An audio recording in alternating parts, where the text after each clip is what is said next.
आज हम आपको बताने जा रहे हैं भीष्म पितामह की कहानी। भीष्म पितामह राजा शांतनु और गंगा के पुत्र थे। इनका वास्तविक नाम देवव्रत था। भीष्म के गुरु भगवान परशुराम थे। देवव्रत ने परशुराम जी से तीरंदाजी और बृहस्पति के वेदों का ज्ञान प्राप्त किया था। देवव्रत ने अपनी सौतेली माता सत्यवती को वचनबद्ध किया था कि वे आजीवन अविवाहित रहेंगे और कभी भी हस्तिनापुर का सिंहासन नहीं संभालेंगे। देवव्रत को भीष्म नाम उनके पिताजी द्वारा दिया गया था। देवव्रत ने अपने पिता को हस्तिनापुर के शासन के प्रति हमेशा ईमानदार और उसकी रक्षा और सेवा का वचन दिया था। देवव्रत की अपनी इसी प्रतिज्ञा के कारण उनका नाम भीष्म पड़ा। देवव्रत को उनके पिता शांतनु ने इच्छामृत्यु का वरदान दिया था। सत्यवती और शांतनु के दो पुत्र चित्रांगद और विचित्रवीर्य थे। चित्रागंध को हस्तिनापुर का नरेश बनाया था, परंतु किसी कारणवश राजा बनने के कुछ ही समय बाद एक अन्य राजा से युद्ध में चित्रागंध की मृत्यु हो गई। विचित्रवीर्य इस लायक नहीं था कि उसे हस्तिनापुर का नरेश बनाया जा सके, फिर भी उसे हस्तिनापुर का नरेश बनाया गया। इसलिए हस्तिनापुर का राज्य संकट में आ गया था। हस्तिनापुर के पड़ोसी राज्य काशी के राजा ने अपनी 3 कन्याओं के लिए स्वयंवर का आयोजन किया था, परंतु इस आयोजन का निमंत्रण हस्तिनापुर को नहीं भेजा गया, क्योंकि विचित्रवीर्य के व्यक्तित्व से सभी लोग परिचित थे। इस बात से भीष्म पितामह के सम्मान को ठेस पहुंचा और वह क्रोधित हो गए। भीष्म पितामह ने जाकर तीनों कन्याओं का अपहरण कर लिया और वहां घोषणा की कि वे उनका विवाह विचित्रवीर्य से करवाएंगे। 3 कन्याओं में से अंबा महाराज साले से प्रेम करती थी, जिसके लिए अंबा ने साले के गले में वरमाला भी डाल दी थी। फिर भी भीषण पेदामा अंबा के साथ दोनों कन्याओं को अपने साथ ले आए। हस्तिनापुर पहुंचने पर विचित्रवीर्य ने अम्मा के अलावा दोनों कन्या से विवाह किया और अंबा से विवाह करने के लिए इसलिए मना कर दिया क्योंकि वह पहले ही महाराज शल्य को अपना वर मान चुकी थी, और जब अंबा वापस राजकुमार साले के पास गई तो उन्होंने भी उसे स्वीकार करने से मना कर दिया। उन्होंने कहा, अब तुम मेरे लिए दान के समान हो और दान में आई वस्तु को स्वीकार नहीं कर सकता। इसके बाद अंबा भीष्म पितामह के पास गई और उनसे अम्मा ने आग्रह किया कि वह उनसे विवाह करे, क्योंकि कोई भी उससे विवाह नहीं करना चाहता था। समाज के लोगों ने भी मेरा बहिष्कार कर दिया है। तब उन्होंने कहा, हे देवी, मैं अपने पिता को जीवन भर ब्रह्मचर्य रहने का वचन दे चुका हूँ, मैं आपसे विवाह नहीं कर सकता हूँ। अंबा का क्रोध प्रतिशोध में बदल चुका था और किसी भी कीमत पर वह भीषण पितामह को मारना चाहती थी। उसका मानना था कि उनकी वजह से ही उसका जीवन बर्बाद हुआ है। जिसके बाद अंबा ने हिमालय पर जाकर घोर तपस्या की। शिवपुत्र कार्तिकेय एक महान योद्धा थे जो भीष्म का वध कर सकते थे।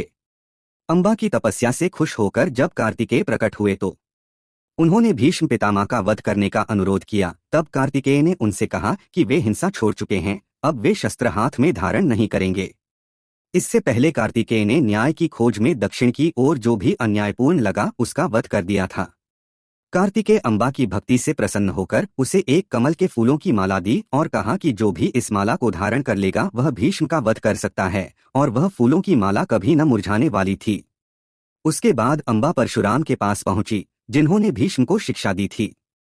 जब उन्होंने अपनी समस्त यह भगवान परशुराम को बताई, भगवान परशुराम ने अंबा से कहा कि तुम चिंता मत करो, मैं सब ठीक कर दूंगा।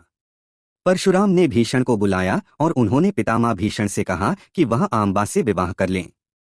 भीष्म पितामह ने भगवान परशुराम से कहा कि आप चाहे तो मुझे अपना शीर्ष काटने का आदेश दे दे तो मैं अपना शीर्ष प्रस्तुत कर सकता हूं, परंतु मैं अपना प्रण नहीं तोड़ सकता।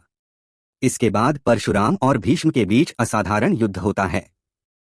इस युद्ध के परिणाम को देखते हुए भगवान शिव ने इस युद्ध को रोक दिया, क्योंकि इस युद्ध का कोई परिणाम नहीं निकल रहा था।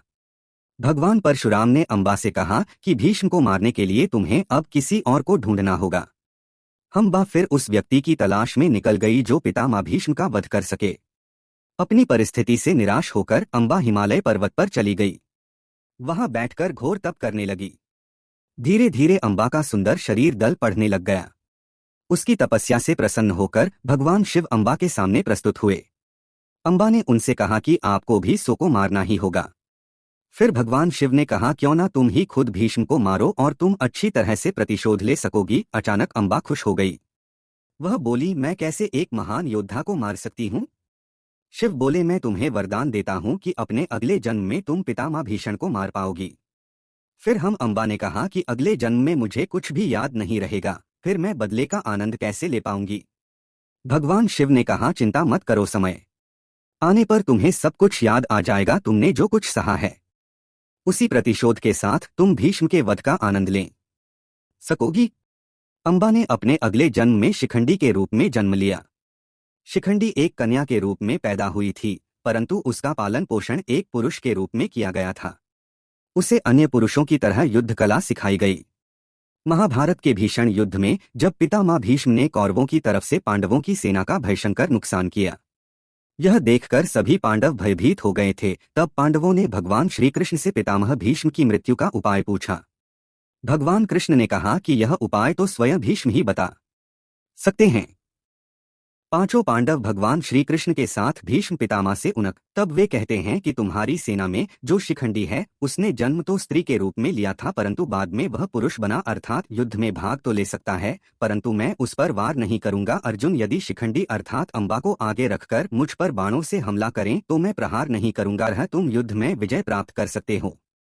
महाभारत के 10वें दिन पितामह भीष्म को रोकने के लिए अर्जुन ने शिखंडी को आगे करके पितामह भीष्म का युद्ध शुरू किया। शिखंडी को देखकर पितामह भीष्म ने कोई वार नहीं किया और अर्जुन ने अपने बाणों से पितामह भीष्म को बाणों की शैया पर लेटा दिया, जिसके बाद पितामह भीष्म ने धर्मराज युधिष्ठिर को धर्म, अर्थ, काम और मोक्ष का ज्ञान प्रदान किया और युधिष्ठिर से कहा कि अब तुम जाकर न्यायपूर्वक शासन करो। और जब सूर्य उत्तरायण की ओर आया तो पितामह भीष्म आकाश में विलीन हो गए।